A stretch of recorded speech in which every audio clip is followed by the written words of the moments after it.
Friday, the 24th of March 2023 is the date today. We are counting down to 2023, and of course March is nearly coming to an end. I hope by the time next week will be elapsing, we will no longer be in March. That's how far the Lord has brought us, and this morning we will rejoice and be glad in Him, because we've woken up this morning. The fact that you've tuned in to watch this breakfast show is a blessing, that you've woken up, because others have been unable to see this particular day. Our brothers and sisters who had plans for this particular day have not been able to see it, but you've woken up, and here we are, and we'll be having a wonderful interaction this morning. So I am your host this morning, Prudence Chota, and we are looking forward to having a wonderful conversation. Remember, this breakfast show also gives you an opportunity to make a call, submit your contribution with regards to the topic of discussion that we are having today, and a lot of pertinent issues that are happening.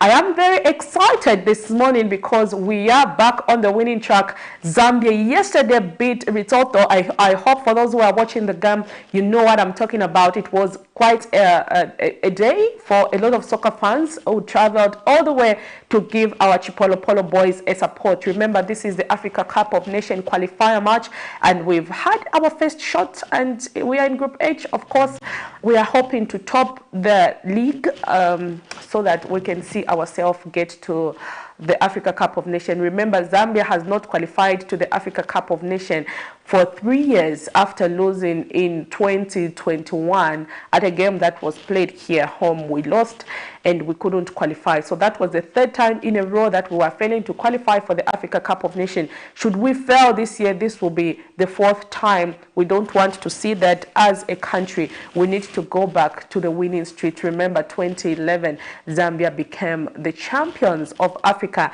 And if we did it then, we can still do it now. So shout out to you, Polo Polo boys. You made us proud yesterday. We wish you all the best. Continue being in camp, continue training, continue being fit. You have got 13, how many are we? 18 million people backing you and supporting you and saying, hey, Polo Polo, let's go. So there it was. If you missed that game, Zambia won Risotto yesterday by 3-1.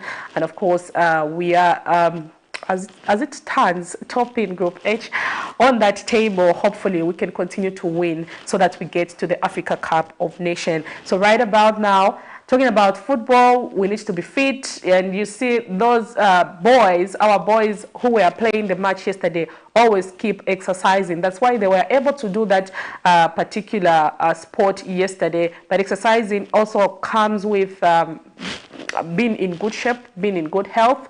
A lot of conditions have kept people down. They can't do certain things because their health condition does not allow that. So there are quite a number of illnesses that we incur, and we bring you the Doctor's Corner on Camnet TV, where the doctors just come to explain some of these conditionalities that we live with. How is it that they can be prevented, and how is it that you can live a normal life? So right about now, we are going to listen to what the doctor has to say on the Doctor's Corner.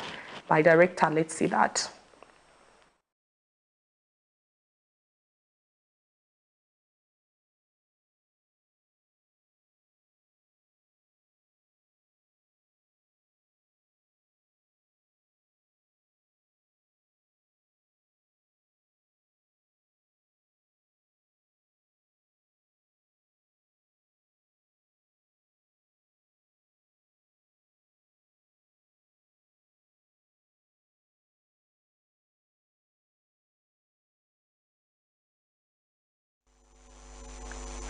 Hi, welcome to the Health Corner here on the Breakfast Show. I am Dr. Nakubiana Mfaya.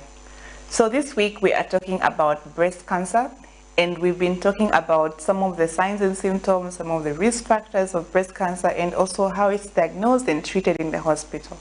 So we say that breast cancer is a condition where there is a mass or a lump growing in the breast that is cancerous, and usually it happens in people who have a family history or who have inherited a gene from their parents or their grandparents that predisposes them to have this condition of breast cancer. And we also say that breast cancer can happen in both men and women, and it can be very fatal if a man has breast cancer. However, breast cancer can also be caused by other risk factors such as exposure to radiation and even age as well. So if women are older than 50 years of age, they are at risk of having breast cancer. We also say that some of the other risk factors are that if a girl child experiences her menstrual cycles early, before the age of 12, she is at risk of having or developing breast cancer. The other thing is women who have their menopause after the age of 55, they also increase the risk of having breast cancer because of the increased exposure to the hormones, the estrogen hormones. So these are some of the risk factors. Also, taking alcohol, drinking, smoking can increase the risk of having breast cancer.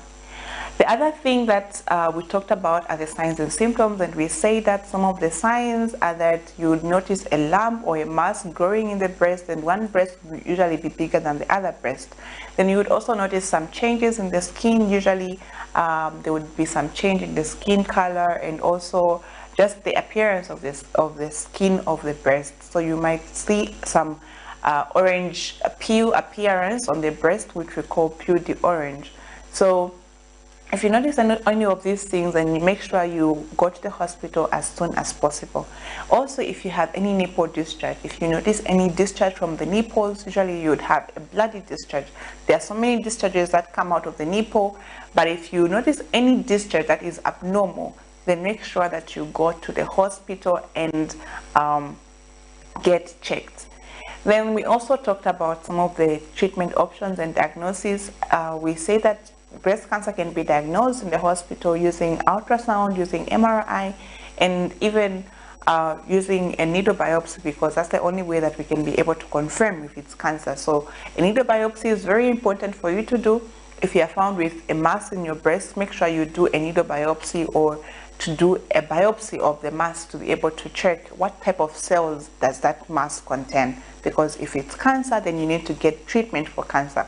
And the treatment options include radiation therapy, chemotherapy, hormone therapy, and also other drugs as well that are just used for breast cancer, and also surgery, which is used to remove the mass and prevent it from growing back again. So what are some of the ways that you can prevent yourself from having breast cancer? What can you do at home to prevent yourself from having breast cancer? Number one is that if you take alcohol, make sure that you reduce on how much alcohol you're taking. If you can stop taking alcohol, then even better. But it's recommended that at least you reduce on the amount of alcohol that you take. For women, at least you just take 1 glass of wine in a day. That's recommended for you. But if you take more than that, then you are increasing your risk of having breast cancer. Also, smoking is a risk factor, so make sure that you stop smoking. If you smoke, stop smoking, because that is one of the ways you can prevent yourself from having breast cancer. Also, be physically active. So for women who do not exercise or do not like to exercise, you need to start exercising. You need to consider exercising. Do something that you love to do, whether it's running, jogging, whether it's walking, whether it's dancing, whether it's biking, swimming. All those are options that you can be able to consider to be able to keep your body physically active. The other thing is, if you're obese or overweight, make sure you reduce your weight, because that increases the chances of having breast cancer. Eat a healthy diet. Eating a healthy diet cannot be overemphasized. You need to be able to eat healthy. Eat your vegetables, eat your fiber, reduce on your fat, especially the saturated fats from animals and from processed foods. So make sure you eat a healthy diet to be able to keep your body healthy. The other thing that you can do is to be able to know exactly if you have breast cancer at an early stage, is to do breast self-examination. So you'll be able to check your breast every month, at least once in a month. You check your breast to see if there are any lumps, any masses in the breast. And if you do not know exactly how to do the breast self-exam, make sure you go to the nearest clinic or to the hospital and ask for a healthcare worker to explain to you how the breast self-exam is done, so that you can be able to check your breasts every month actually, so that you can be able to check your breast every month And if you notice any changes in your breast, you can quickly go to the hospital. The other thing that you can do is for women who are at least at the age of 50 and above, make sure you do breast checkups every 2 years if you are older than 50 years. So make sure you go to the hospital and get yourself checked, and check your breasts with the hospital or the doctor at the hospital every 2 years at least. And if you have a family member who has had breast cancer, whether it's your parents or your aunties, your cousins, any relative that has had breast cancer, make sure that you even start earlier than that. So you can even start at age 30 or at age 40 to check your breasts, so that you can be able to catch this condition early and get treatment as soon as possible, because it can be treated if you catch it very early before it starts spreading to other parts of the body. So that is what we had for you today. I do hope you have learned something. Make sure that you take care of yourself, take care of your body, exercise, eat healthy, and stop smoking. Don't drink too much alcohol, and yeah, do breast self exams at least every month, and you'll be able to prevent yourself from getting breast cancer. So I do hope you have learned something, and make sure that you watch again next week when we'll be talking about something completely different again. So make sure that you also watch my YouTube channel at Dr. Nakubyanamfaya Siameka if you have missed any episodes here on the Health Corner, and to be able to find all the things that we have been talking about here on the Health Corner. I'll see you again next week. For now, take care and God bless.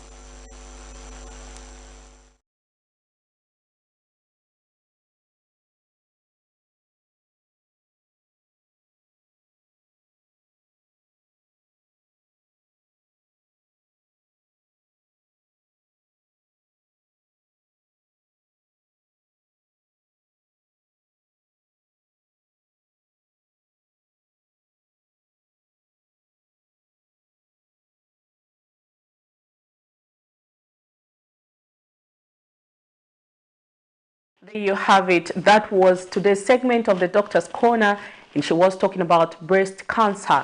This is one particular topic that most of us women actually ignore. But if you see it, breast cancer has been one of the contributing killers to most of our women. Issues to do with breast cancer, cervical cancer, and these particular topics have actually been discussed here by our doctor. So I know she spoke on a number of things.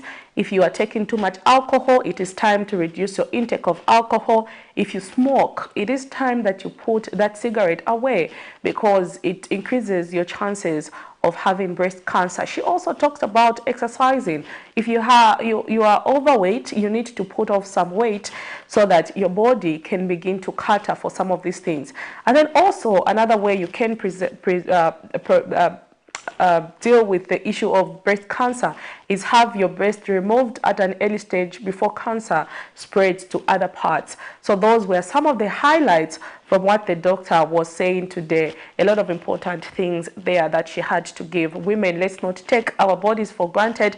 If you see anything unusual in your breast, she mentioned the part where you feel a lump, it is time you go to a health facility and find out why. Sometimes it might be just a tiny little thing that you think, it will go with time. You don't even have time to go to the hospital. What you don't know is that might be cancer, and it may actually be spreading to other parts of your body if at all you don't take a step and visit health facilities. So if you notice anything unusual about your body, it cannot be your breast, your leg, your arm, on your face.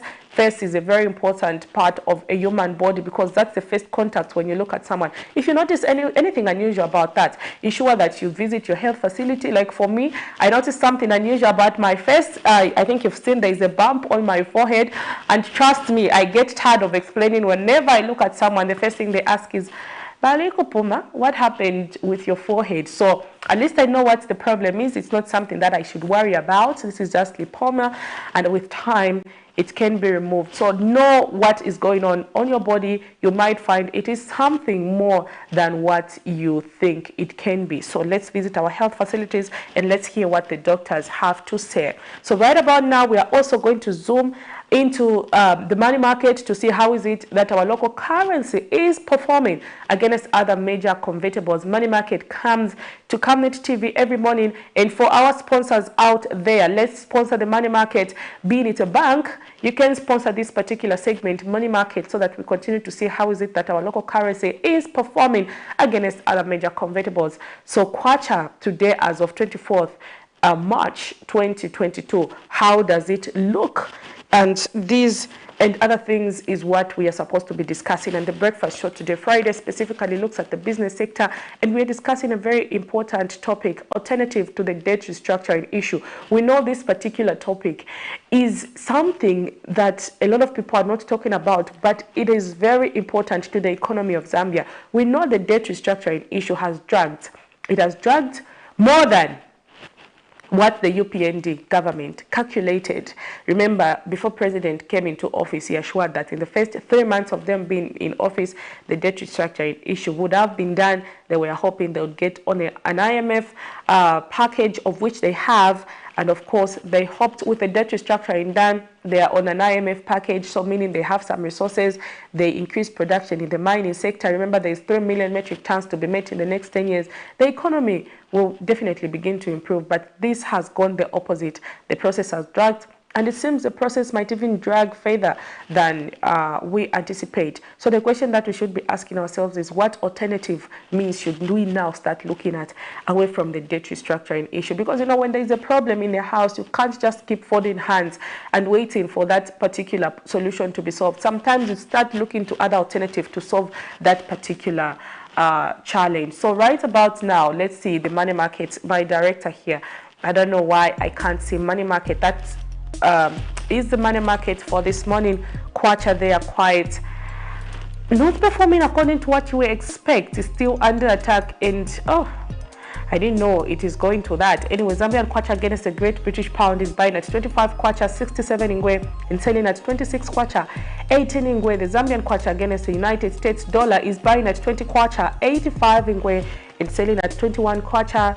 26 ingwe. The Zambian kwacha against the euro is buying at 22 kwacha 70 ingwe and selling at 23 kwacha 14 ingwe. The Zambian kwacha against the South African rand. Unfortunately, our neighbor here, who we trade mostly with, is buying at 1 kwacha 15 ingwe and selling at 1 kwacha 16 ingwe.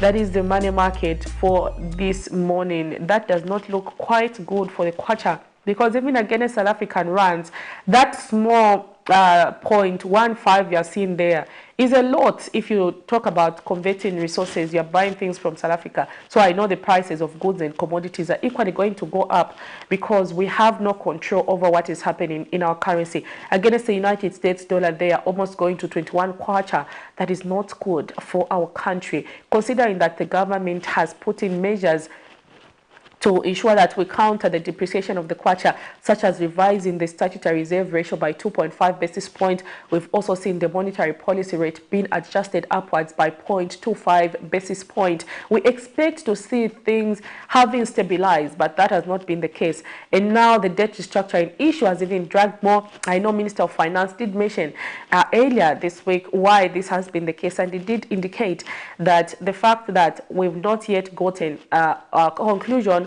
on the debt restructuring issue, the bondholders are unable to buy the treasury bonds from the government. So what that is doing, it is constraining the resources that we have in our economy. And of course, government has no resource to spend even towards the budget. That was what the finance minister says. But the question we are asking ourselves this morning is, if this process delays than it has now, what alternatives should we start looking at as a country? We are not going to fold our hands and say, now the debt restructuring issue has dragged further, so let's continue wait until it is done for things to get better. No, when this fails, you have to look to other alternatives. So this is what we are discussing on the program today. You also, the viewer out there, can call and make your contribution. Now that the debt restructuring issue has dragged, you know debt restructuring, what it does. When this issue comes to an end, investors will actually be certain with what is happening in Zambia. For those who want to invest now, they can come in and invest. As it stands, a lot of people are just holding on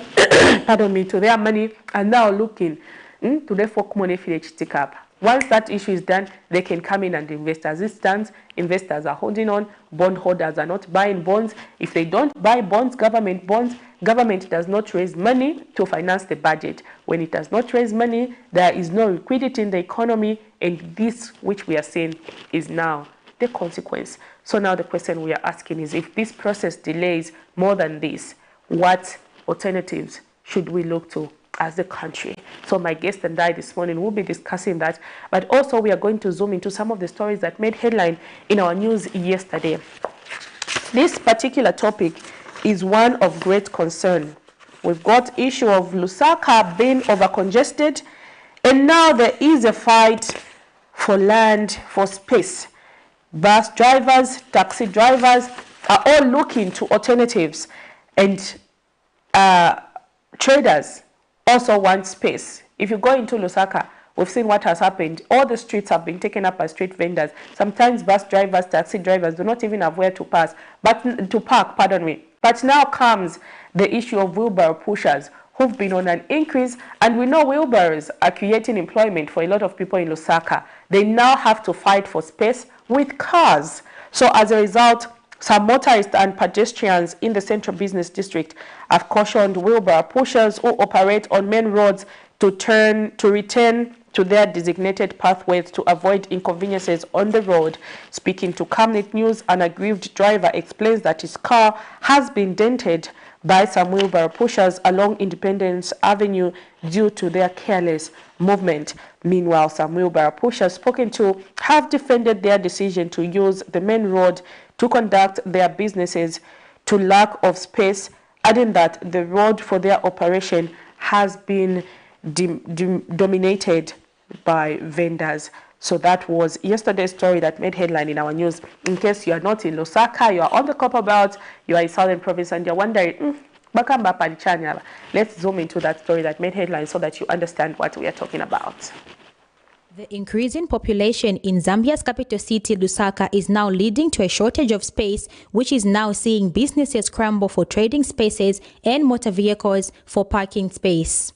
Wheelbarrows, a form of transportation that is creating employment for most people in the CBD, has not been spared from the shortage of space, as street vendors have taken over the majority of space on the streets. This, however, has raised concern among some motorists and pedestrians, as using the main roads with wheelbarrow pushers has proven to be of so much inconvenience. Some drivers spoken to have since lamented that some wheelbarrow pushers have destroyed their cars with their careless movements on the road.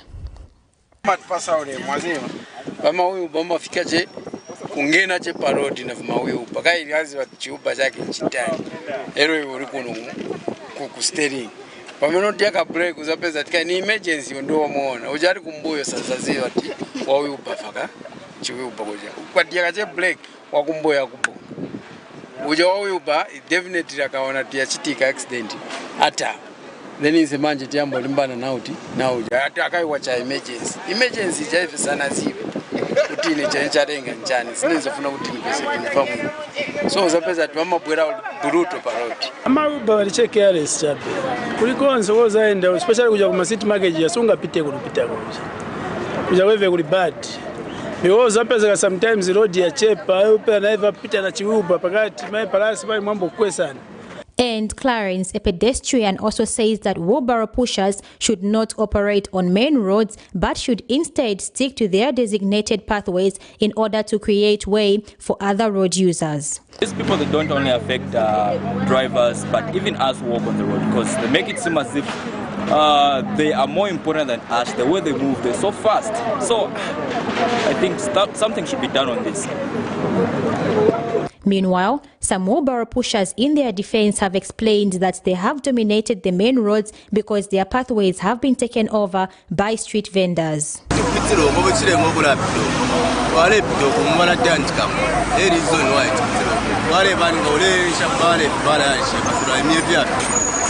Olenja the more olenja pale bali bakuitirira bale kwata los pratina los ro tulaba nawo imefia fina fipefia bene like amakatundu aya so kuno bali bako safe about kuno tunapita fina but it's very risky but for our own benefit why tushira road yaba abali tulaba safe kubala twitira bayanga byapono tushyao niri hapa na iri ukuma pesika abantu bambi foot makatundu yari kya risk tantikito ndiye japo ngatumia bene bake je mangala ko monga tetiko free kweli nje ona tumazingisabia pamoja.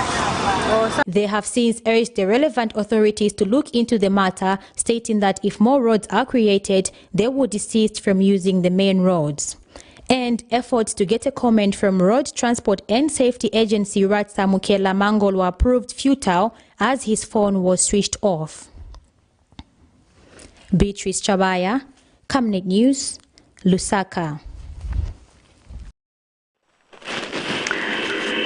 An interesting story there coming from Camnet TV, and I can get echo. Let's just go on a short break.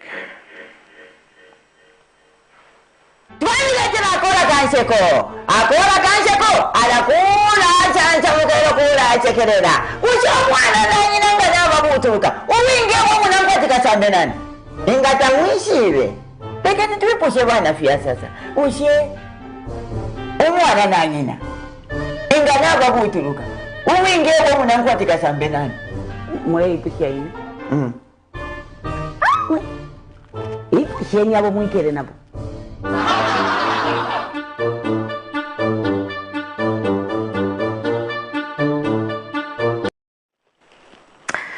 Apologies for that bit of echo there, but yeah, here we are. We are back, and that was one of the stories that made headline in our news yesterday. Very interesting there. Wheelbarrow pushers and motorists in Lusaka are having it a hard time. I'm sure if you travel in the Central Business District in the morning, in the evenings, especially in the morning, you would attest that there is chaos, there is kafafwa, you know, where there is a lot of traffic, and then wheelbarrow pushers, there they are with their wheelbarrows very much loaded, equally looking for space because they have no other alternatives. The roads that were made for them, those designated places, have been occupied by street vendors. So all this is as a result of overpopulation. You know, now Lusaka is quite overpopulated, and everyone is trying to use the small space that is in town to earn themselves a living. Maybe the question that we should be asking ourselves is, with regards to decongesting Lusaka, what alternatives is the government putting in place? You know, there is a lot of migration from rural to urban, and people now think Lusaka is the urban place, because I know other places, like if you go to Copperbelt, if you go to Southern Province, you go to Northwestern Province, this has not been the case. Lusaka in the past 10 years has seen the population almost double if you saw the 2022 census of housing and population.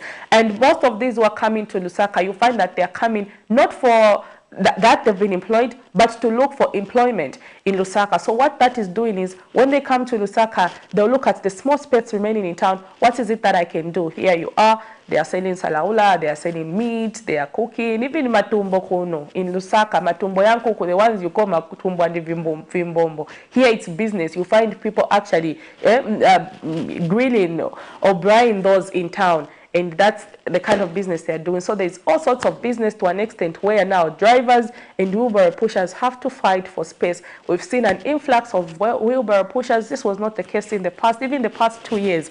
But this business looks like it is offering employment to quite a number of people. And that's why we are seeing all this influx of people in Lusaka. So the question now that we should be asking is, decongesting Lusaka, are there any plans? I think Minister of Infrastructure and Urban Development, Charles Milupi, should be able to give us an answer on that one. And also Minister of Local Government and Rural Development, how are they developing rural areas to ensure that there is no this migration from rural to urban, which has resulted in over-congestion in Lusaka. That story is one thing that we will be following on Camnet TV. So if you continue watching our news, I'm sure you will be able to hear one or two things, but we need answers from policymakers with regards to decongesting Lusaka. What alternatives do they have? I know the Patriotic Front did use an alternative by, you know, expanding the roads that we have, but trust me, if you use Great East Road, you would agree with me that despite that expansion, the situation has been worse than it was before. This is a result of overpopulation, and no matter how many roads you make, how many roads you expand, if the city keeps being overpopulated, this challenge will not be tabled. So we hope to get some answers from policymakers over what they think. Another story that made headline in our news as we wait for our guests to come is yesterday the Patriotic Front media director Antonio Mwanza was challenging Republican President Hakainde Hichilema to apologize to his counterpart, that is the former President Edgar Lungu, with regards to some of the sentiments that he used in public. I know this has now been trending, the Okutumpa word and other things that were said. I don't know what they might mean in Tonga, but we did see the president use quite a number of words speaking to some of those aspects. So Antonio Mwanza yesterday was actually challenging President Hakainde Hichilema to apologize either publicly or secretly. According to Mr. Mwanza, such sentiments have the power to cause chaos. He says, you know, the president has a huge following, and when he begins to use that words, people begin to think it is normal for him to say that. And this we've also seen even quite a number of people now using the Ukutumpa word. Anything they say, you hear people say Kutumpoko. Yesterday, the PF youths had a briefing and that word kept coming out. And according to Mr. Mwanza, this is as a result of the head of state using such words. So for him, he thinks the president should apologize. I don't know what others think about this. Maybe perhaps we can get to hear what you have to say. But let's get to hear what Mr. Antonio Mwanza said yesterday with regards to that. Somebody who occupies the office of the president, they must be very measured in the way they speak to the nation. Because whatever the president says has got a very, very serious impact on his followers and on the nation at large. We would have loved if the president would find it within his heart to send an apology to his elder brother, who is President Edgar Chagulungu, for those unwarranted attacks and unwarranted words on President Edgar Chagulungu. We don't believe that the president is supposed to use such sarcastic and vulgar language, especially in public, against an elderly statesman like President Edgar Lungu. So those words are extremely offensive, and for us, we want to beseech the President of the Republic of Zambia to find that level of humility and magnanimity and apologize to President Edgar Chagulungu. He can do that privately, he doesn't have to do it publicly. But if he's magnanimous enough, he can go ahead and do it publicly. Because those words don't build, they in fact increase the tension amongst the political players, which is very, very unnecessary. And that is a conduit also of political violence and the political tension. These are United Party for National Development UPND provincial youth chairpersons from all 10 provinces around the country who are angered by the bold appearances of several Patriotic Front PF members and officials on various media platforms calling the UPND names and saying they have failed, stating that many of these should instead be behind bars for atrocities committed when the PF was in office. Addressing the media in Lusaka Thursday, UPND Lusaka Province Youth Chairperson Anderson Banda says many UPND members are today living with bullets in their bodies, and yet nothing has been done on these reports, while the perpetrators regroup and taunt the UPND. He has therefore called on Inspector General of Police Lemi Kajoba to ensure that those who committed crimes under the PF are brought to book. To urge the police, High Command, that you have noted with worries that criminals are now regrouping. Criminals are now gaining courage.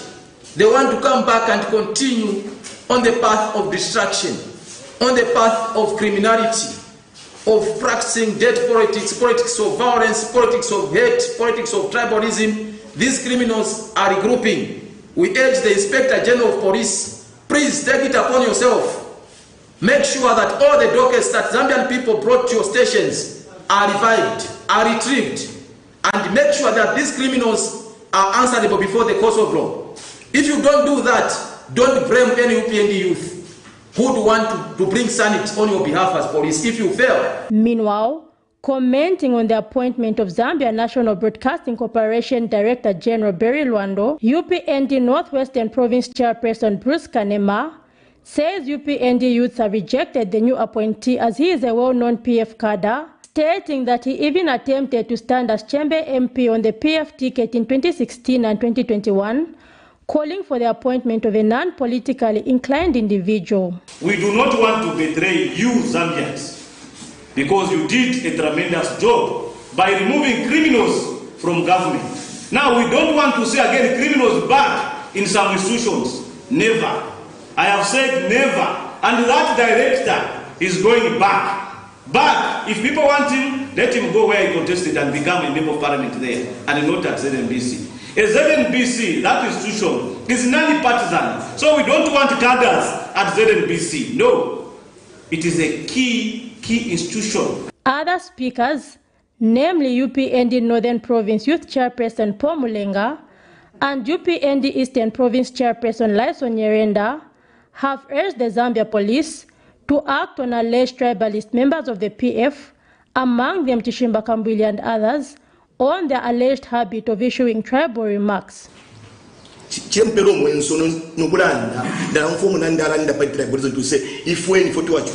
saying no to that because once you fought for this. We are busy looking for peace, and we have peace. We want to go back again. We go back to GBM. We go back to Munduvire. We go back to Shimbagambui. Abantu bashaka watefya kuchita. Abalanda vipa mitundu. What mitundu esibatola kuntaji. What we want is development. Flafi the president elected CDF. If one is doing for when one across the nation. They did their part. Now it is the time of President Hakainde Hichilema. He's been in government for 1 year and some months. They should not play with the freedom that he has given them. Because one day, I am saying one day, this freedom they are playing around with, it will turn against them. We haven't forgotten what they did to us. We are looked up several times, some of us more than the president himself, 17 times. But it doesn't mean when you don't want the president said, no, don't pay back, then it's a weakness. No, kutumpo. They have called for their demands to be heard, failure to which they say they will take matters into their own hands. Zipporah Mshala, Camnet News, Lusaka.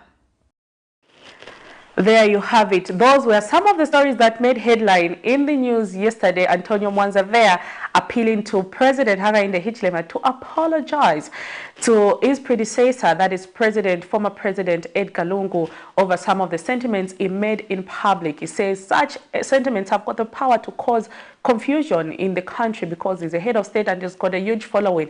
And if he continues to use unpirated language against his counterparts, is encouraging others to do that as well. But also we've played you a clip that the UPND National Youth Chairpersons, or rather Provincial Chairpersons, yesterday convened in Lusaka at a media briefing, and they said quite a number of things. I think you've heard there where they were appealing to the Inspector General of Police to start arresting some of these people who are regrouping and those who committed some crimes, among them the issuing of tribal remarks. And they say if the police does not do what they need to do, they will begin to do the job of the police by doing their own citizen arrest.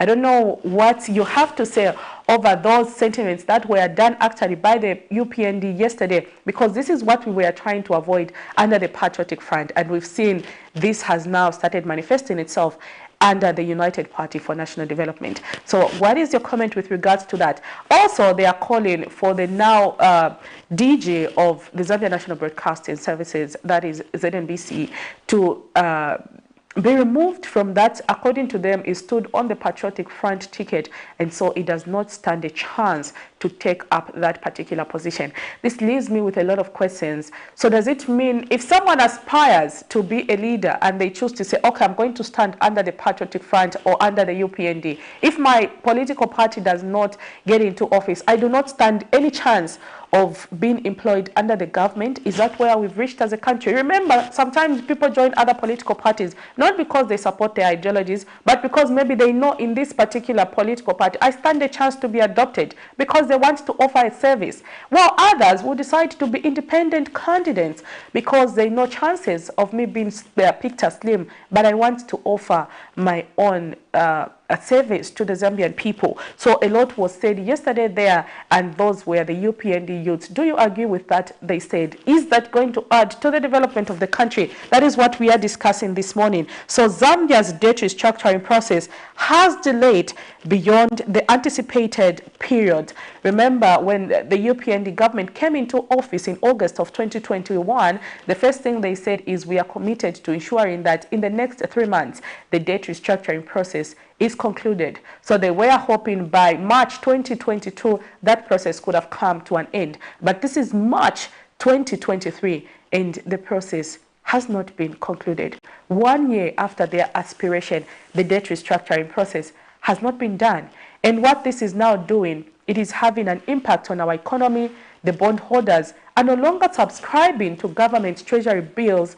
As a result, government has no resources to raise and finance the budget. Among other things, we've seen the kwacha is now under pressure, and this all has been as a result of not having our debt restructured. Minister of Finance and National Planning, Dr. Stumbe Komsokotwane, actually said this when he addressed the nation earlier this week or last week, at the end of last week. And so the question that we are asking this morning is, alternatives should we take with regards to the current debt restructuring having delayed in Zambia? So that is a topic that we are discussing this morning. And my guest is not new on set. I've hosted him on a number of occasions, but he is an economist, and of course he's been speaking on this particular issue. I know I've seen his articles. He's written a lot of articles about this a particular topic. They are still writing about it. He's also part of the Debt Alliance, and he is an economist, Mr. Emmanuel Zulu. Sir, good morning. Thank you very much, Prudence. It's actually a pleasure to be here. It's actually a pleasure to host you on the Breakfast Show this morning, where we speak a lot of important aspects, and I know our policymakers are listening. And the biggest elephant that we currently have in the country that everyone is talking about is the aspect of debt restructuring. This process has delayed beyond what we anticipated as a country, beyond what anyone anticipated, and now its impact is being felt on our economy, Mr. Zulu. So the first question that I would ask is, why do you think the debt restructuring process has delayed? Well, a very good question, and a very realistic question indeed. But first of all, I think allow me to just take it back and have just a brief understanding of what we are talking about when we talk about debt restructuring. You know, debt restructuring basically means realigning the debt. You know, it can mean, you know, a haircut, a complete haircut, or maybe also deferment, and also just the negotiations around the interest rate of the debt. Why are we talking about restructuring, Prudence? We must also realize where we are coming from, that Zambia accumulated unsustainable debt levels. I think in the period of 7 years, we saw the debt level rising to above 120% of GDP ratio. Yes, that's debt to GDP ratio, which is very unsustainable for a country with the GDP of about 20 billion. United States dollars, I think, and then having a debt of over 20 billion. Over the GDP, yeah. I remember the last figures they gave us. That was about 31, almost 32 billion United States dollars. So you can see that indeed that was not healthy for the country. It means that you have to allocate more resources towards debt servicing. And then what resources do you remain with to invest in your economy, to provide social services to the people? So it was a bit difficult for the government to continue operating and servicing the debt. And we were appealing, for debt relief. I think even from 2017, 2018, we even hired, Lazard, if you remember, at that point, to try to negotiate, Zambia's debt because of its unsustainable nature. And then we couldn't, I think, get to that point. But we still tried to engage IMF with the previous government it just indicates to us that efforts were being made, because even the previous government realized that they had accumulated debt which was, I think, unsustainable. So coming to where we are today, the new government that came in power, actually you are right, they promised that they were going to actually attend to this date. And we saw them, I think, win the confidence of the IMF. I think that is one area that the previous government failed to achieve. The new government managed to bring the IMF on board, and we got, on an extended credit facility of 1.3 billion, which was actually meant to actually be, a facilitator to our journey towards having a debt restructuring deal. Because now we were put on an IMF program, I think, which was actually to win the confidence of the creditors and ensure that they get to see how Zambia was committed to having its debt restructured, and also committed to prudence in the financial management, so that we do not get back into the debt trap that we are in. Currently, we are on the IMF program, and we are actually on an extended credit facility. And as I'm speaking right now, we have this IMF team coming in the country to just see on how the progress of the extended credit facility has been. So that should have actually led now, to the negotiations around the debt. Of course, we're under the G20 common framework, having China as a co-chair and France. And we hope that the IMF will actually ensure that Zambia gets this debt relief. And from the analysis that was done, we actually need a relief of about 8.4 billion to get to sustainable level. So our appeal is that the creditors get to see the need that Zambia has, but we don't know how this is going to be achieved because of the nature of the creditors that we have. We must understand that we have different types of creditors. Over 40 creditors. Yes. The last time I think the Ministry of Finance released some figures, we owe over 40 creditors, between 40 and 45. We are somewhere there.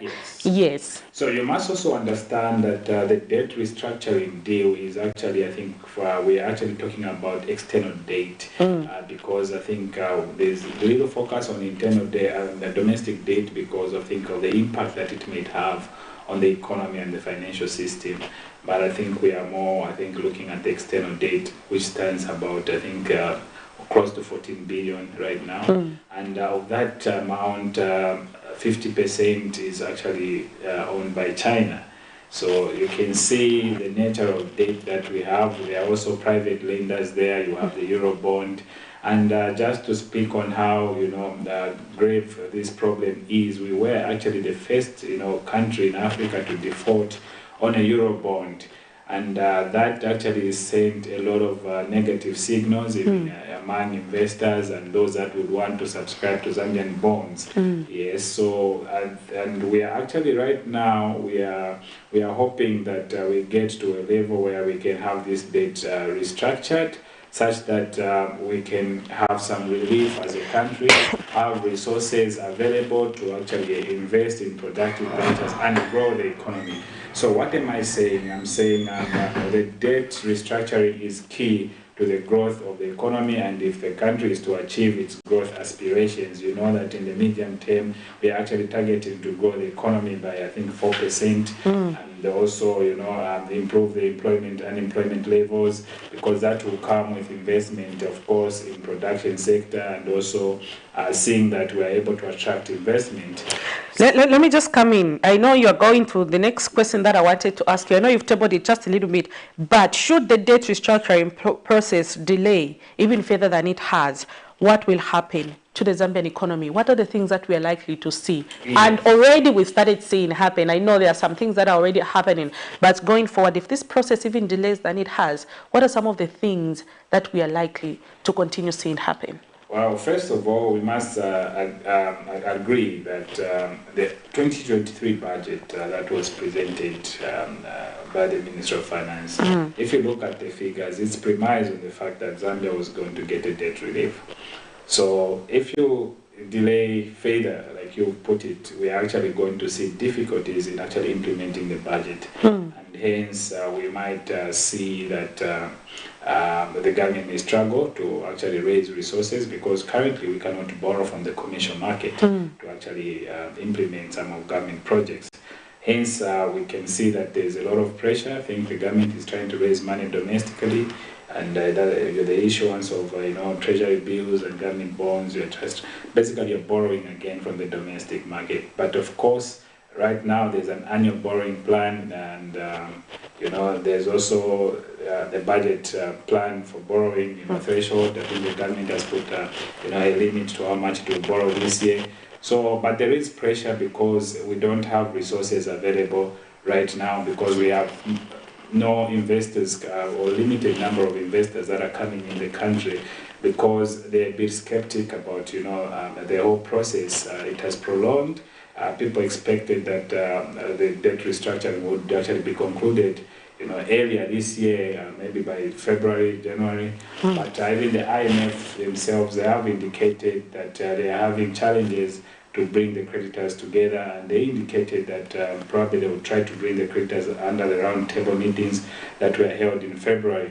But really nothing came out from that, and I think that has really sent negative signals among the investors, and those that may want to invest in government bonds wouldn't want to experience what the other investors, their colleagues, the Eurobond holders are experiencing. Hence, we are seeing a reduction in investment flows in the country, and that is affecting growth, and that is affecting employment levels, and also that is also affecting the currency performance right now, because you're not investing in productive ventures that are able to produce goods and services.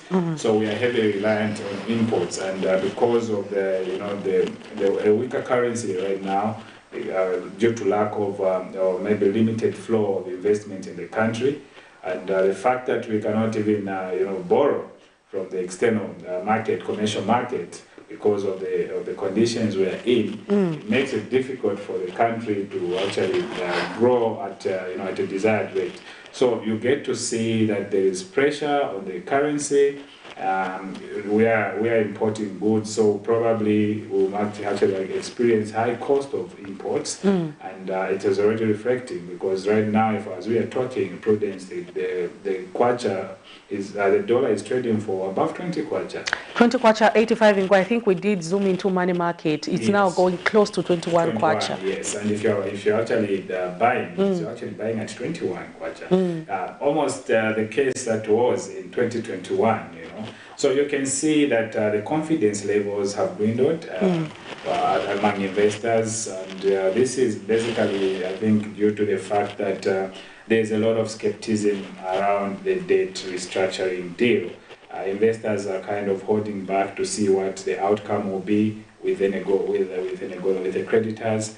And I think what has really caused this mainly is the fact that there is some seemingly geopolitical tension that has crept in, especially between the East and China and the West. So I think we should remain as a non-aligned country.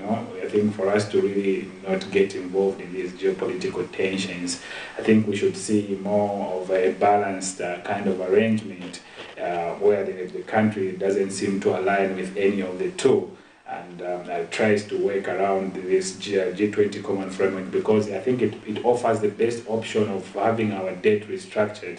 I know we can talk about going the bilateral way, trying to get creditors on case by case, but I think that would be very difficult for a country like Zambia. You are going to what I wanted to ask you. I know a lot of people have argued to say what the government should have instead done is go to each creditor and negotiate with them one by one, and opposed to getting the IMF to call all these creditors to have the debt restructuring issue be resolved. This brings me to this question. Do you think Zambia, having gotten into the IMF, having gotten on the IMF program, has contributed actually to the delay in the debt restructuring process? Should the country have gone the way people are suggesting, engaging each creditor one-on-one as opposed to having the IMF call all the creditors to restructure the debt process for the country? Well, I can't say that has contributed. That has actually was a necessary tool to take, because we've seen success in other countries like Sri Lanka, you know, and Chad.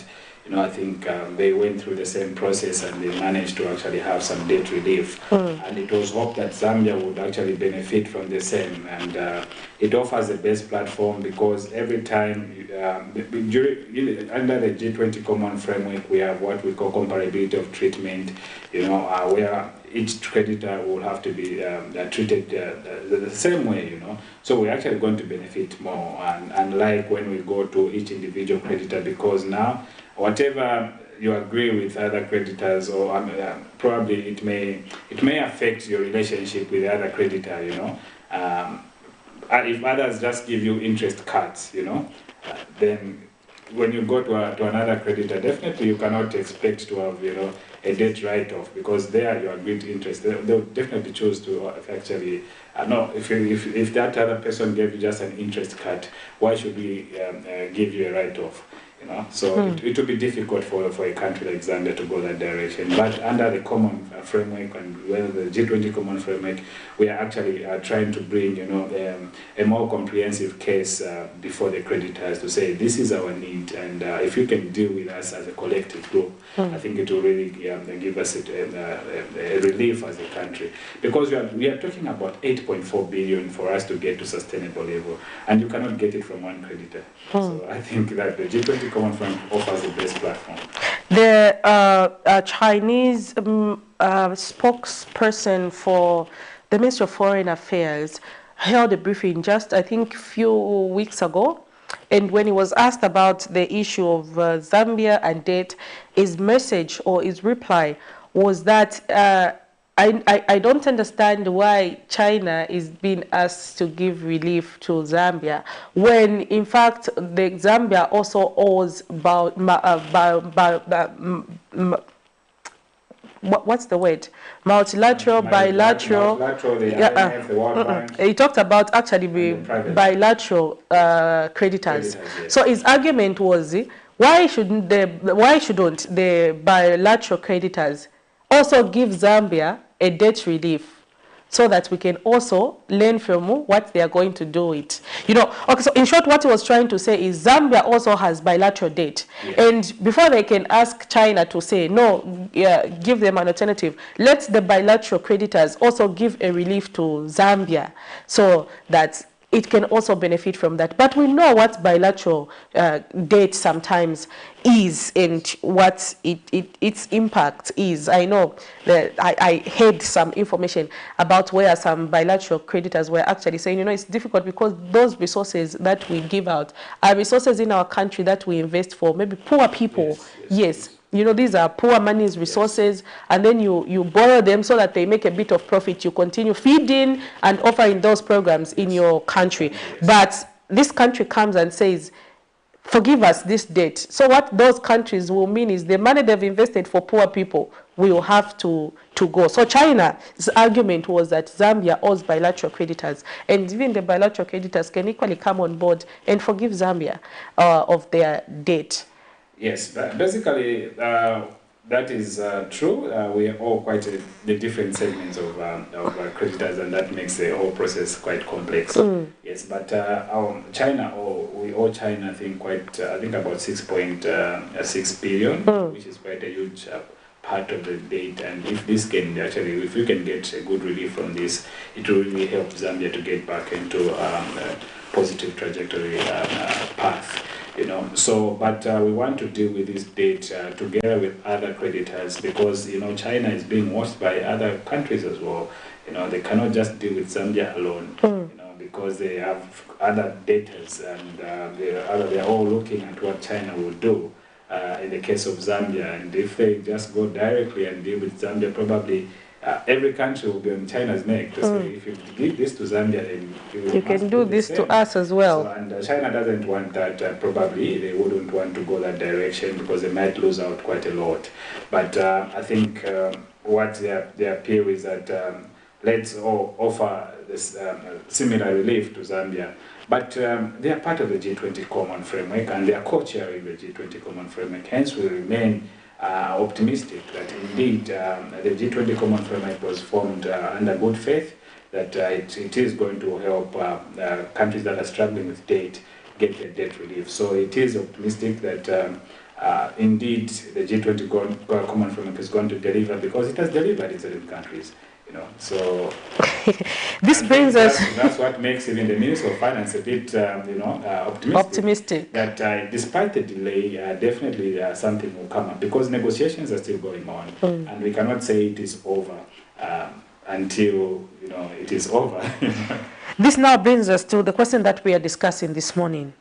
The process has delayed. As it stands, there are uncertainties. We don't know where we are going. We don't know how long this process should be done.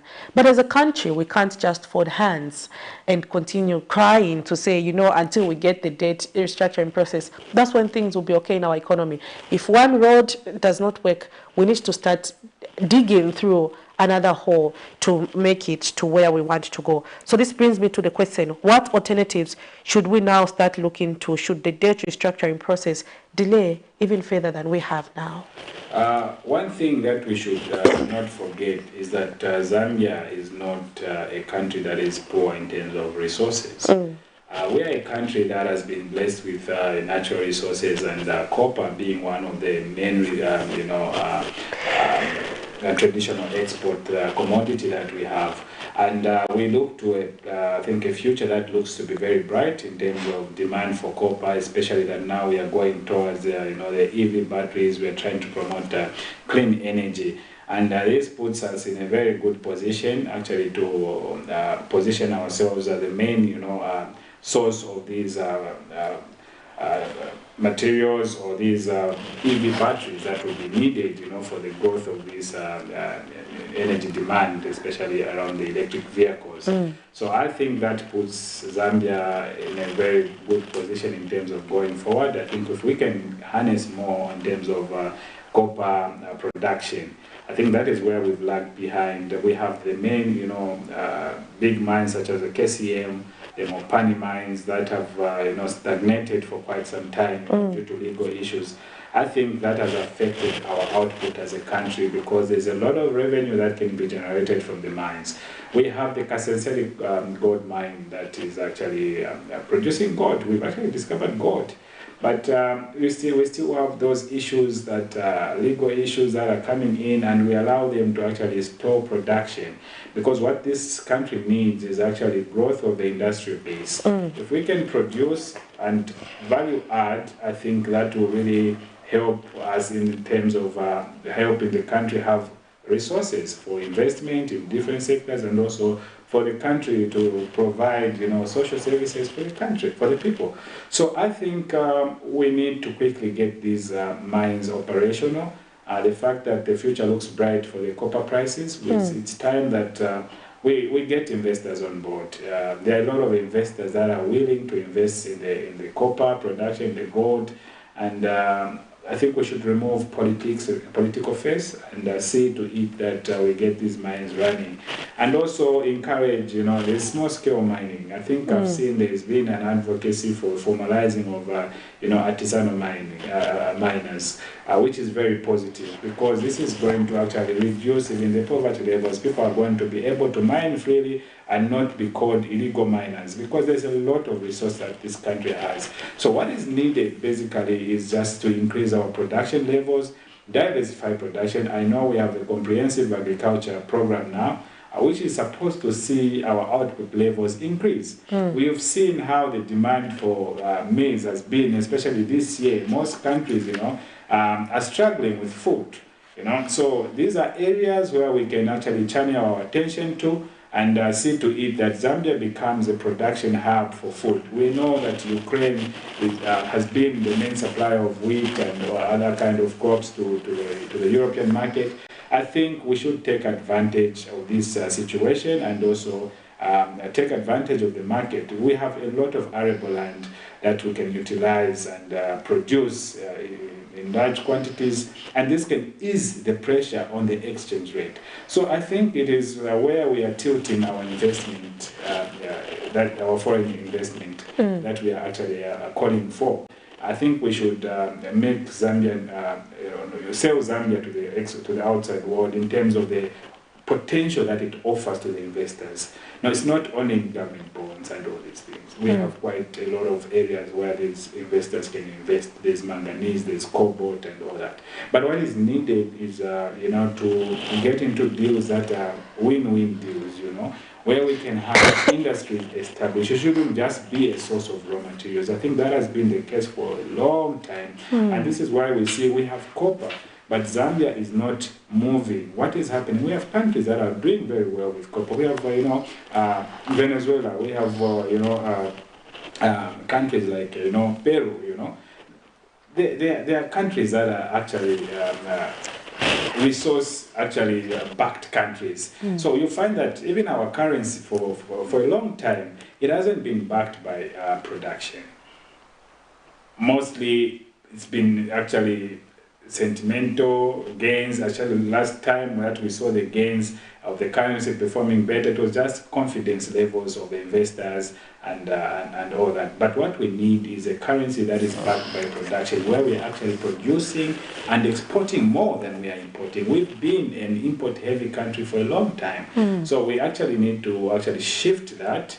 And it takes deliberate action. That we need a proper investor in the mines. We need these mines to be running and producing and processing, because that is what has been lacking, and exporting this. So we need to just reduce on our imports and increase on our exports, and also encourage local production and local consumption. I think that is what can take us out of this crisis we are in, even as we wait for this debt restructuring, because our debt is quite enormous, and whatever we can say, it needs to be dealt with. Whichever government will come in power, they will need to deal with this debt. We cannot have it in that level, because already we are in default, and I do not think we have enough resources currently to finance or to service the debt that as it is today, because already we had a recent payment that was due for the Eurobond just last year. The government failed to pay, and they said they're engaging the Eurobond holders. Up to now, we don't know how far that has gone. Well, as I'm sure we are hoping that we get this. We are hoping that we get the restructuring deal in place. But I think it is important that we actually look for alternative ways of actually financing the budget, other than borrowing, because we cannot continue borrowing from the domestic market. Because I think those are long-term solutions. Yes. If you talk about, improving the mines, where we have to add value, if we look at that, because as it stands, we don't even have machinery that can add value to I'll tell you one our thing, minerals. The KCM was producing. And what is holding KCM? Illegal battles. And it's not a long-term plan. So if we can resolve those legal battles, I think that can make a big difference. It's one of the producers of copper, if you're aware. So I know that the industry, industrialization and everything, that can come later. But what we need now is to work with what we can easily. Yeah, others have also argued that the reason why Zambia has for a long time failed to benefit from these mines is the fact that we don't own them. If you look at how much shares we are owning in these mines, so no matter how much production you increase, you cannot get resources from something that does not belong to you. Because if you look at most of these mines, you'll find that maybe we just own 20%, 25%, 18% in some mines. And, these resources are being made. So even if you increase production, it will only benefit in the owners, who in most cases do not even bank with us. So that is now where the legal framework comes in. So those are not things that will require you 10 years to put in place. I think that's something that you may not take very long for you to rectify. And I think it takes the will of the government to actually, the way we come up with taxes, the way we've come up with tax reliefs for the mines, it didn't take years. So why can't we come up with policies that can favor Zambians as well in that area, in terms of even how much should be banked in the country and everything. I think we should learn from countries that have succeeded with managing their mines. We have a very good example of countries that have attracted investment in the mines, such as the Congo DR, and well, we cannot compare our GDP to the Congo DR, So, yes. So, but we are we slow in enacting some of these policies as a country? I ask this because I also saw you talked about the part of having to legalize a lot of illegal mines that we have. I know this is about 1 year now and 8 months to 9 months from the time this government 1 year 8 months from the time this government took over office, and between this period I think it had given them enough time to ensure that they put up measures that will ensure that these miners also begin to contribute to the development of the country. But what we just have at the moment is just paperwork. I think just last month the Minister of Mines did launch the framework that they look to. Yes, and this is what we have. We just have things that are on paper, but they're not going down to the ground. So do you think we are slow as a country in enacting some of these policies, or is it that we are scared of the unknown? Well, I don't think we are slow. I think the current government has made quite considerable, meaningful progress. I think for the time that they've taken over, I think we've seen them push the bill to actually legalize, artisanal miners and ensure that they are recognized as legal participants in the mining sector, which is very good. I think they're making strides, which is very positive compared to what was then. It's within a short period that they have been in power, they have actually shown that will to make that recognized as a legal activity, which is good. So I don't think it is something that may take long. We've seen that Tazama pipeline already, operationalized, and it will be launched until this month end, which is very positive, but it took quite a lot of years. So it depends on the direction that the government, the party in power wants to take. So it doesn't take long. I don't think these things should take long. Sometimes it's not a priority for the government in power. They'll look at it and say, no, it's not a priority, probably for certain reasons. But I think this government, not to commend them for all the things, but I think in that area, I think they've really shown, positive commitment to ensure that the mining sector benefits the locals.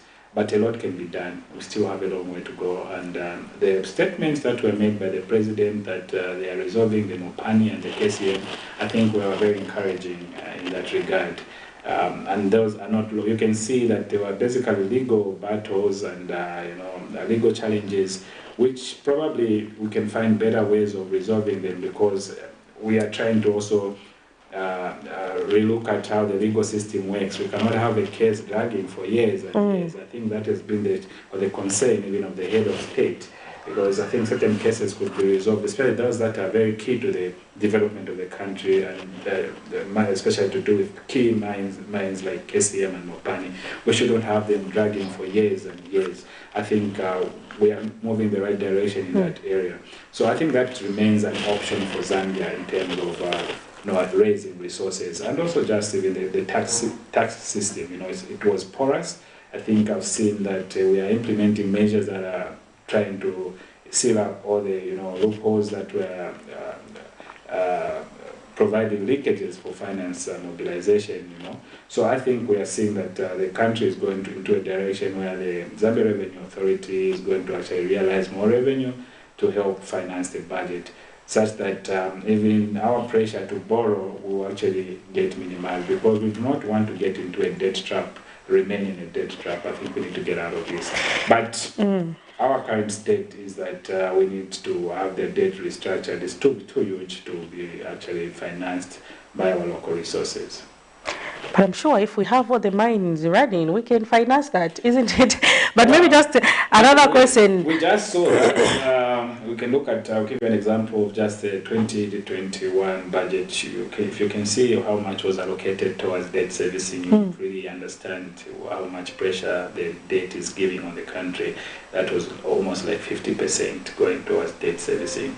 You can imagine if we had a debt relief, how much that resource can actually contribute in terms of creating jobs, providing, facilities for the citizens, would actually, I think, do a lot if it was not going towards debt. And you look at even the debt that was contracted, you see, most of it did not go into, production sectors that are able to actually regenerate revenue for repayment. I think that was the biggest challenge, and even as we're going forward, as we contract debt, I think we need to contract debt and invest it into production ventures that can actually repay the debt and grow the economy. But most of it, I think, we contracted debt for a jet and all that. As we contracted debt for a jet. No, that's... These are facts that are on the ground. It's actually, that kind of debt. That's why we don't have resources to pay back. We borrowed to buy a jet. That's just part of it. There has been arguments with regards to tax holidays that have been given to, mighty mining companies, while the small ones, that has not been the case. So moving forward, should we reconsider maybe the decision to give tax holidays to the mining sector if we are to raise enough resources for our own consumption? Well, I think there are reasons, there are justifications why some tax holidays were given, because we want to attract more investment in the mining sector, because we still have a lot of resources that are not being fully harnessed, So we want to get to a production level where we can actually fully reach our full potential in terms of production capacity. But this calls for investment, and investors are always comparing investment destinations, and probably if you can have that incentive for a period where you can have the investors see that as an attraction to invest in your country. The mining is quite a huge project. It requires a huge capital investment. So you need to have incentives that can attract that investment, so that you can have the mining houses right in your country.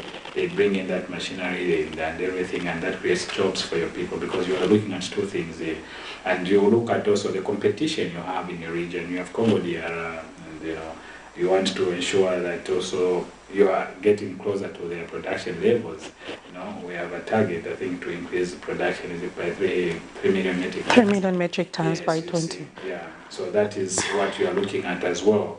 But that can only happen if you have you're fully harnessing your resources. So that can only happen if, again, you're attracting investment in that area. So I don't think that should be the case for everyone, but I think you need to ensure that as you are doing those, as you are putting up those measures, you have a timeline for which they will stand. And probably for 2 years we'll have this tax holiday going on, and see how much investment we are going to attract in the country, how many jobs you are going to create. Then later on you can revise based on your assessment in terms of the revenue loss, compared to the gains that have come from those investments. So if at all you see that we can actually now these mines have stabilized, we can actually get more from the mines, and you look at the copper prices, because you're looking at the future.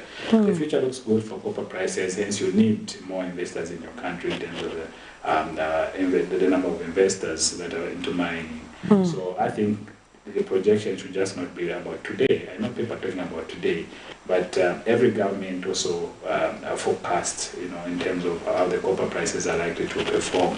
So you wouldn't want to start panicking when you see the copper prices are doing fine, but you don't have people that are mining in the country. You still have land that is still, unutilized in terms of mining. So I think it is a good move to attract mining activities and also creating jobs, but it should be reviewed over time. Not forever. Not forever. Interesting conversation we are having this morning. I am in studio joined by an economist, Mr. Emmanuel Zulu. He is quite a prominent contributor when it comes to economic issues. If you see the articles that he writes, if you read some of his articles, you would agree with me to say a lot of solutions are being provided to the current debt and economic sentiments in the country. I know policymakers are listening. Our government is a listening government, and if anything, we should see some of these suggestions that have been given start being put into action if we are to see things begin to work for us. I know the depreciation of the Zambian kwacha is having a toll effect on everyone. Those who do business, you would agree with me that it has become hectic.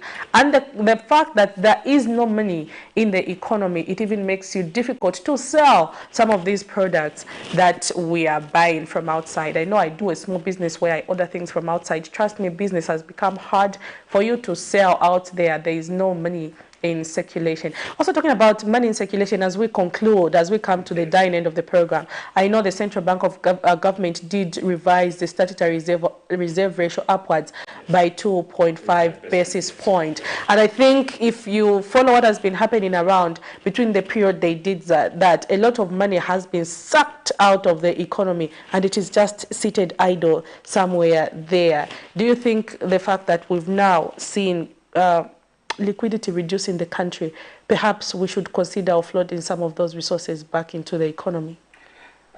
First of all, I think you need to appreciate the reason behind the move that was taken by the Bank of Zambia.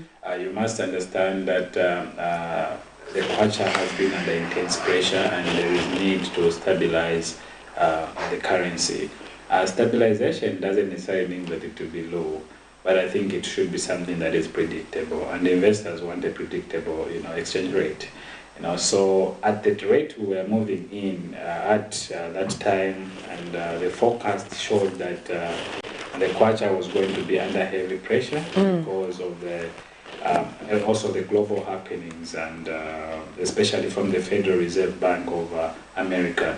You know that the West has been struggling with inflation, and for them to deal with inflation, they've actually been tightening the monetary policy. They have raised the interest rates, and that has actually affected most investors, and also the demand for the dollar. So the dollar actually becomes stronger. So for you to also make your currency stronger, you also need to tighten the monetary policy, so that there is some scarcity. You actually withstand, the pressure that may come, the inflationary pressure that may come from a stronger dollar. That move was actually meant to reduce the volatilities. And when you talk about the monetary policy rate, of course, that was raised. We expect interest rates to go up. That was actually meant to reduce the inflation pressure. As you know, that these decisions are made with a forecast. The forecast was that Zambia was going to experience inflation pressure that was actually going to affect the prices of goods and services. But going through the way of reducing aggregate demand by siphoning liquid and reducing liquidity has got serious implications in terms of economic activities. Definitely, business activities tend to slow down because there's no money, like you say, there's little money, like you say, but and growth is also affected because you may not really achieve significant growth when you actually siphon money out of the economy. And that has been the cry of most people, to say the government has actually siphoned money out of the economy and the rest. But they actually look at their target. For them, the justification was that they could still see that there will be some level of growth and economic activity even with those measures. Yes, and well, there is some level of activity, and also the other aspect where you need to raise interest rates is also to attract investment. Investors want to actually invest in those investment vehicles that are actually going to pay them higher yields. So that is also. But should we do that at the expense of ordinary people, the ordinary Zambians? Well, you are not doing that at the expense of ordinary Zambians, because again, if you allow a high volume of liquidity, you are actually promoting inflation. Yes, and the Bank of Zambia the government has actually set inflation target between 6 to 8%. So for them to actually contain or ensure that at least they are within that range, that move was necessary because they noticed that there was an upward trend in the movement, inflation movement. And they have actually admitted, if you look at it, it's actually going, this year they are actually looking at an average of about 11%, the projected average, which is beyond the target range of 6 to 8%. So meaning that we might see the Bank of Zambia act further to increase the monetary policy rate. And they might review that because of this stress that the kwacha is in. Definitely, it shows that there's still demand. People are still buying imported things, because there's that demand for the dollar that is still there. People still want to import clothes. People still want to import. Of course, because we don't manufacture, Mr. Zulu. Yes, but just to reduce that appetite for imports, you might actually see that the Bank of Zambia may actually still raise it. I projected, and I think one of my write-ups, that the Bank of Zambia may actually go further to tighten the monetary policy to 9.5%. That is 50 basis points. I know they started with 25 basis points, and well, that is not enough, I think, because of the inflation that we may actually see. And this month, we should expect the Zamstats to announce the inflation rate, which I expect that it has gone up because of these factors that I've mentioned. The dollar has been quite strong over the kwacha, the cost of imports has increased, which has actually started reflecting in the cost of goods and services. And they might not want that to continue because of the vulnerable that may not be able to afford the basic commodities. So they actually might raise the policy rate further because it is assumed that there is still higher aggregate demand beyond the desirable level. This has been the Breakfast Show on Camnet TV on a Friday. Remember, we look at the business sector of what is happening around. A lot of important things have been discussed. Mr. Emmanuel here has mentioned quite a number of things, alternatives that we should look to. Should the debt restructuring issue continue, or should it delay further than it has? What alternatives should we start looking to as a country to raise more resources to finance our own budget? Remember, the Minister of Finance himself equally did mention that the bondholders are no longer subscribing to the government's treasury bonds because they are scared there's this uncertainty happening in the economy, and what that is now doing is government does not have enough resources. It has not raised enough resources through its bonds to finance the budget. And if you cannot finance your own budget, it comes with its own effect. So we wish our government all the best. This has been your host, Prudence Chota, my guest, Mr. Emmanuel Zulu, and everyone else in the production team from Camnet TV. It's bye for now. Till next time, God bless you. Continue watching Camnet TV. Remember, Camnet TV is not just another channel.